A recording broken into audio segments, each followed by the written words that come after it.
كم مرة مريت بمشاكل صغيرة بالعمل بس حسيت إنها تاخذ من وقتك، أعصابك وطاقة موظفيك؟ هاي اللحظة ممكن تكون بداية نظام يغير كل شيء. أنا شمس من دار النظم، وأني معمولة بالذكاء الصناعي في سلسلة من فكرة إلى نظام. راح ناخذكم برحلة من الوجع اليومي لحد ما نصنع نظام كامل يحول الفوضى إلى تنظيم. خلوني أعطيكم مثال. مرة كنت أشوف موظفين يكتبون الموجودات على أوراق، بالأخير الحسابات اتخربطت وضاع الجرد كله. من هذا الموقف البسيط انولدت فكرة نظام التلميذ. مثال ثاني، مؤسسة تعاني من ضياع رسائلها الداخلية، المرفقات تتضيق والمدير لا يقدر يتابع.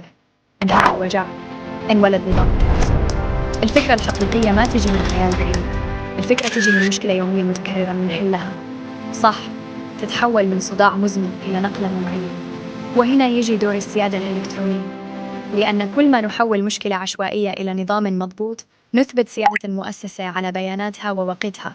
وهاي بالضبط مهمة دار النظم، مو بس نبرمج، إحنا نخلق سيادة رقمية، نظام واثق يخلي أي مؤسسة توقف على رجلها بقوة. فكر بالمشاكل اللي تشوفها يومياً، لأنه كل مشكلة متكررة ممكن تكون النظام الثوري الجاي. تابعونا، لأن راح نكشف بحلقاتنا القادمة شلون الفكرة تكبر خطوة ورا خطوة وتتحول إلى نظام كامل. الله معك.